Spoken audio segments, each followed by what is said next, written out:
Welcome to Sputnik, orbiting the world with me, George Galloway. And me, Gayatri. President Obama has just lifted the arms embargo on Vietnam. It is 2016. The Vietnam War ended more than 40 years ago. Well, actually, the war never ended. After the Vietnamese army entered Cambodia and overthrew the genocidal Khmer Rouge regime, the US and Britain continued to recognize Pol Pot, dripping in blood of millions, as the legitimate leader of Cambodia, even insisting that he kept the country's seat at the UN. The lifting of this arms embargo has more to do with the looming US confrontation with China than with such local niceties. Though officially welcoming the end of this Cold War embargo, China knows this very well. So, will Vietnam allow itself to become an American cat's paw against China? How will China react? What's it all about anyway? Who better to talk us through it than Dr. Lee Jones of Queen Mary University of London. Dr. Lee, thank you very much for joining us.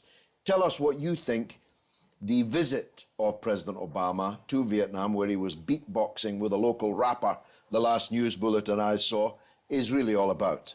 I think fundamentally, as you say, it's really about the looming confrontation with China from the American perspective. So they've been so-called pivoting back to Asia since 2009 after a long-standing focus on the Middle East.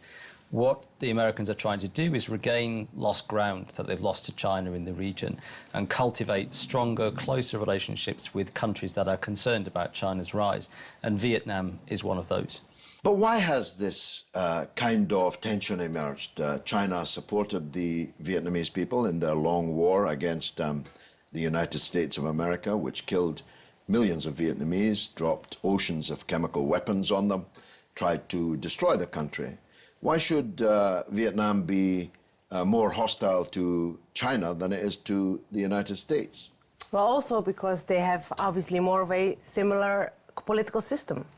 Right, and that similarity in political systems means that there are party-to-party links that keep a lid on any disputes between the two countries most of the time. But there's a couple of issues here. One is the legacy of Chinese imperialism in Vietnam, which goes back many centuries, and the Vietnamese struggle for independence from China the first time round. And then, although China supported the Vietnamese in their struggle against the Americans, as you say, immediately after the war, there was a fear among the Vietnamese that the Chinese would try and dominate them. So they instead aligned themselves with the Soviets. And because of the split between the Soviets and the Chinese in the context of the Cold War, that meant that they were enemies with the Chinese. And the Chinese punitively invaded northern Vietnam after the Vietnamese overthrew Pol Pot in Cambodia. And essentially China then aligned itself with the ASEAN countries and with the United States against Vietnam for the rest of the Cold War. At the moment, the issue, though, is less the history and more the current disputes over the South China Sea. Tell us about those. What are the gripes that China's neighbours have with China in the straits, in the sea? So the South China Sea is a very large area of ocean, and it has very small islands, or maybe not even islands, just kind of rocky outcrops, things that submerge at high tide. And it's disputed between China and 6 Southeast Asian states as to who actually owns these islands. Right. So not just Vietnam, but also, importantly, the Philippines. They're the kind of main claimants, but there are some others too. And what the conflict is really about is about the resources under the sea. So fish in particular, but also hydrocarbons. And during the Cold War, when China was quite weak, Southeast Asian states started to build up these islands, to construct runways on them and build military installations and so on to solidify their claim to them, having grabbed them after they became independent. And now China's doing the same thing. Now it has the capacity to project force beyond its borders. It's trying to solidify the claims on the islands that it occupies in order to get those resources in the seabed. And that's leading to growing tensions and conflicts in that part of the world. And isn't the clue in the name South China Sea? How do you evaluate how would you evaluate the competing claims? I mean, it depends under what framework you interpret the claims, but the dominant one today is the UN Convention on the Law of the Sea from 1982, and under that, China's claims are actually very weak, because most of the formations in the South China Sea are not really islands, as I mentioned. They're low outcrops, and that doesn't give you any right to exclusivity over the ocean surrounding it. So that's what a lot of the disputes are about. It's kind of so very do they not belong to any law. country then under the UN? They may belong to somebody, but it doesn't give you any right over the oceans necessarily. But then the ownership of various islands is also disputed. So if we look at the claims that the Chinese are making, they're not consistent with prevailing international law. Is China a signatory to that 1982? Yes, it is. Interestingly enough, the Americans are not, even though they've never ratified it. But the Americans are trying to make sure everyone complies with it. And in many of their practices, the Americans do, in fact, comply with it, even though they never ratified it. So there's a case in the international court that the Philippines is suing basically against China because China lays claim to a vast area of ocean, saying kind of, we own the ocean, which is, again, not consistent with international law. Well, that's the proximate cause, but isn't the real cause this looming confrontation with China on much bigger issues? China's the biggest economy in the world, with the biggest armed forces in the world. It is the coming superpower, and the United States feels threatened by that, and therefore it's setting up some, maybe all, of China's neighbours as cat's paws. I don't accept that. I think that kind of analysis tends to undermine the agency of the governments of these countries themselves. They have their own interests, they have their own agendas, their own identities and so on, and they're pushing those as well. So what explains American policy is precisely what you've said, but that doesn't explain why Vietnam would be willing to become a cat's paw. Essentially, Vietnam has its own interests. It's a very nationalistic government. It uses nationalism to maintain power, now that it's basically abandoned communism in the same way that the Chinese do. And so this territory has much more significance politically than it does economically. So they need to hang on to that, and one way they want to hang on to it is by getting external support against the Chinese. So that explains the Vietnamese side. So I think there's two sides. Vietnam has agency, and it is a genuinely sovereign and independent country, but some of the others are not. Taiwan, for example, is not. I would argue the Philippines is not. These are, to some degree or other, American satrapies, and therefore are cat's paws, for want of a better term. Well, probably in a different disguise, Obama also brought with him something called the Transatlantic Pacific Partnership? Trans-Pacific Partnership, TPP. Exactly. So can you tell us more about that? The Trans-Pacific Partnership is, again, it's an attempt to displace Chinese dominance and configure states in the region that share America's approach to economic governance into a free trading regime. Or a set just like TTIP.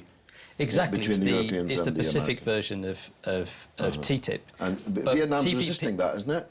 No, Vietnam has signed up to it. Has it? Surprisingly, quite wholeheartedly. TTIP probably is going off the rails because of French opposition, but TPP has been signed by all the relevant parties.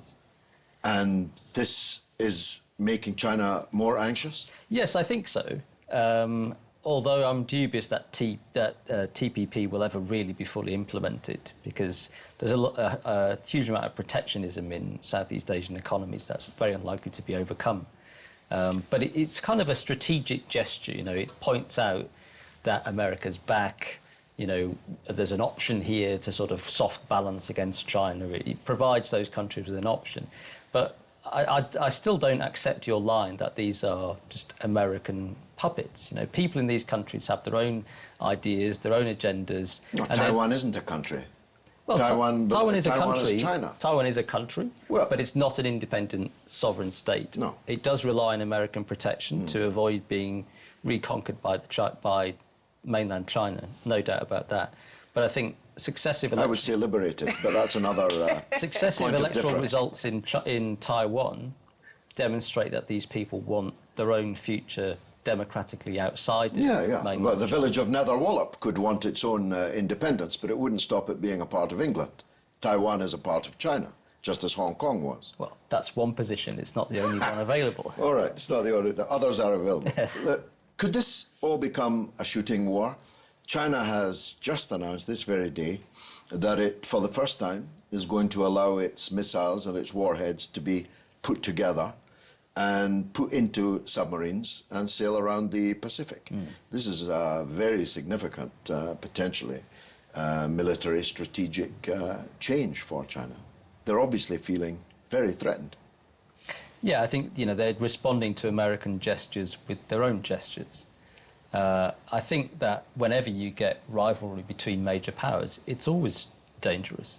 When states take provocative measures, then other states will respond. We've seen that in Ukraine, for example. But in this case, I hope that the parties will not escalate anything over the South China Sea. A lot of the conflicts in that region are not really military conflicts. They often emerge from fishing boats going into contested waters and then Coast Guard vessels trying to intercept them, and then they call for backup. The navies are generally not involved. It generally clashes between coast guards, and that keeps things on a relatively even keel. As long as the navies stay out of it, then we're not going to see a shooting war. But there's always the risk of escalation. So in the end, what's needed in this region is a diplomatic negotiated solution. But that seems a very long way off. The Chinese have 246 nuclear missiles, and the United States has 7,000. And the countries around China are housing some of those. And so China's, I suppose, trying to rebalance that equation, no? I'm not familiar with any American nuclear bases surrounding China. In Japan? Oh, I don't think so. There are no American nuclear weapons in Japan? No, I don't believe so. Really? Yeah. Or South Korea? I don't think in South Korea either. I mean, that's certainly not something I know a huge amount about, but given the anti-nuclear policies of Japanese government, I'd be very surprised if there are any nuclear weapons on Japanese soil. Well, we'll have to discuss Korea on another occasion, Okay. because you're a fascinating man. Thank you very much. Dr. Lee.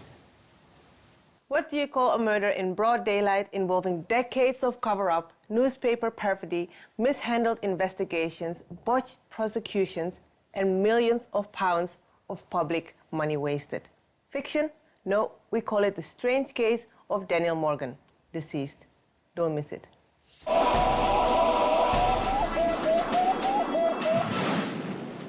Welcome back to Sputnik. The indefatigable Peter Jukes' latest campaign is for justice for Daniel Morgan, one of the most notorious unsolved murders in British history. It has all the key ingredients for a Netflix series, a kind of Fargo on the Thames. But it is, alas, all true. Welcome back to the Sputnik, Peter. Younger viewers won't know what we're talking about, so begin, if you would, by telling us what this case is about. Okay, it begins in the world of South London in the 80s, when Wapping was a big dispute and, certain racists were marching the BNP in South London, that area. And there's a private detective from Wales called Daniel Morgan. And he ran a company, a private detective company, with another detective called Jonathan Rees. Daniel claims, or witnesses say, have uncovered a massive story of police corruption around about 1987 with another police officer.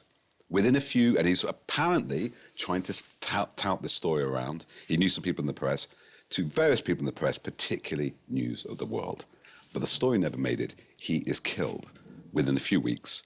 4 axe blows on the back of the head, and then falls down the ground. The axe is left embedded in his face. The police officer, interestingly enough, and this is what I've uncovered since, who was also selling the story, came up with the story, was also dead in 4 months as apparent suicide. Anyway, the first murder investigation was completely botched. And then there was an inquest which said it was Daniel's partner, Jonathan Rees, who planned the murder all along with a local corrupt cop who was going to take Daniel's place, called Sid Villery. And he did by that point, he had taken Daniel's place in the private detective company. It was in his area, the murder in Catford. He was one of the first on the murders team to go there. They was mates with Jonathan Rees, the prime suspect. Cut a long story short, after these failed two murder investigations, Southern Investigations, which is the private detective company, now run by Jonathan Rees, and Daniel's replacement, the former officer, Sid Fillery, becomes the heart of the dark arts of Fleet Street. It becomes the dominant force, mainly for News of the World, but also for the Mirror Group, of obtaining money by bribing cops, burglary. They were involved in the transaction to get the papers from Paddy Ashdown's solicitor that proved he was having an affair. They were in that transaction. They were involved in the bugging of David Mellor. When it came, David Mellor, the culture minister, said the press were drinking the Last Chance saloon. They managed to get him on tape having an affair. And basically, they were a one-stop shop for illegal stories. You could get a copy, medical records, bank records, anything. They're working with the underworld.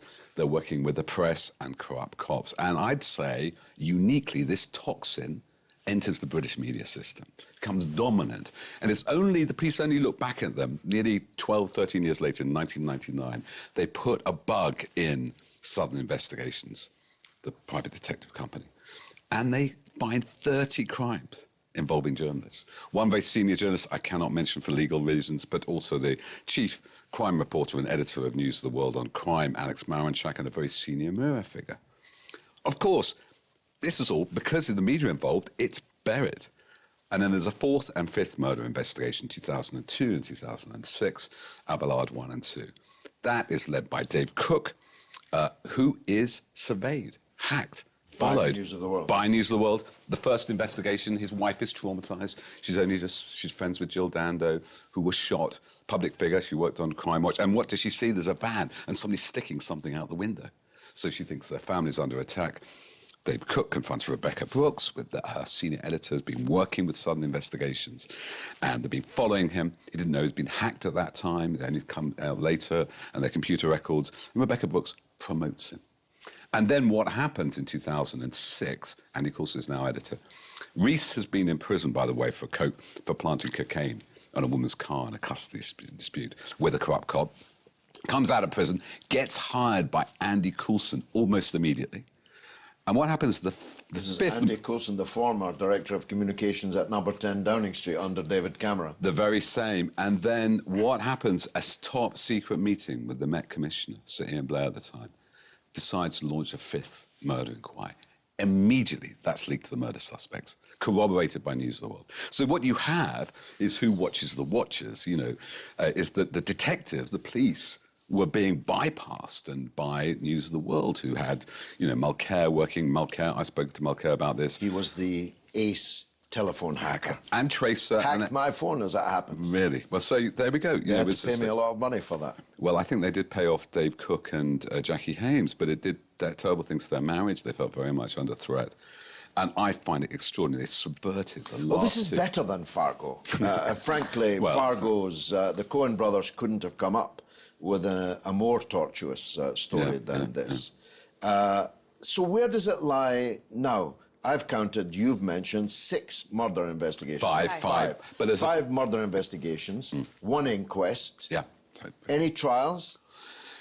The last trial collapsed finally, and a very limited, I must say. They were just looking at the murder. My research has shown there's a much bigger element of police corruption, what the murder was about, what was covering up. Daniel was a whistleblower, but they did charge Rees, Fillery for perverting the course of justice, Rees for murder, his 2 brothers-in-law, Glenn and Gary Vian, for the murder in 2011. But the problem was, by this time, there's 750,000 boxes of evidence, so disclosure was a nightmare. The supergrass had a supergrass who did complicated things with him. And the problem, when you're defending yourself against a prosecution case by the police, where there's police corruption, you have the most brilliant defense. Well, how do we know they're not corrupt now? And so what happened in pre-trial, it was the longest pre-trial hearing in British history, like 3 years of disclosure, and eventually the weight of evidence of previous corruption collapses. So it's very unlikely to be criminal prosecutions. If you spoke to Alistair, the brother who's given up his life to fight for his younger brother, Alistair would say he doesn't want that now. It's beyond that. He wants transparency. All the cover-ups going up, high levels of the Met, high levels of News International. That's what he wants to come out. Well, transparency is even more difficult to get than criminal convictions in cases like this, because isn't this story a question of who guards the guards? It is, although we don't have a constitution, it's kind of an unwritten assumption that the police can largely be trusted, but where they fall short, the fourth estate, the media, are the next port that one can turn to. But this case is an intersection, isn't it, of police corruption, media corruption, and the criminal class. Absolutely. And who knew we had so much corruption in all three? I mean, it shocks me. You know, I like to think of myself as sceptical, scientific, challenging the status quo. This story just completely shocked me. And one of the tragic elements of it is that Alistair, having the first two inquiries went nowhere, no police corruption. They said there was a second after the murder investigation, the Hampshire inquiry, and the Police Complaints Authority. Alistair said, I'm not going to give up, Daniel. And he trained to become a journalist because he thought journalism was the solution to police corruption. And that's true. Generally, police corruption stories over after about 15 years, the press investigated them. But the press were infected too. And Alistair only realised this around the phone hacking. And that's just when you go. He went to actually Fillory. It's one of those trusts. It's like a movie. I'm going to go to Fillory, tell him I suspect Jonathan Rees. Of course, Rees was working with Fillory. So there's that first betrayal. But then he goes to the press. He goes to News International, talks to journalists there, while Fillory and Rees are taking cash out the back of News of the World. And I think you're right. It's a shock. All the immune systems are gone, aren't they? You know, basically, your backstop, which is the press, if that's corrupted too, you get 30 years of cover. Well, the News of the World, like Daniel Morgan, is now deceased. Have they cleaned up their act at News International and other, because News International were not alone? Yeah. They were tapping my phone, but so was the Mirror. Yeah. And a lot of this came out of sub investigations. They began that. And it's interesting, Rees goes to prison. That's when Glenn Marquare becomes relied upon, because you didn't have Rees bribing cops. So just to answer your question, the good news is you cannot bribe cops with impunity anymore. I mean, I know 35 sources were shot by News International for selling stories to this News of the World and The Sun. Nearly all of them got prosecuted. The journalists didn't. But under the new Bribery Act, nobody pays cops for stories anymore. And it was the modus operandi. If you were going to a prison riot, I've told this many times, stories like this, and you went to the Isle of Wight, you try to find the story, the Sun journalist would have his feet up on the desk going, I've sorted it out, mate, and drinking in the minibar because they paid off a prison officer. That system, that systematic corruption of public officials has finished.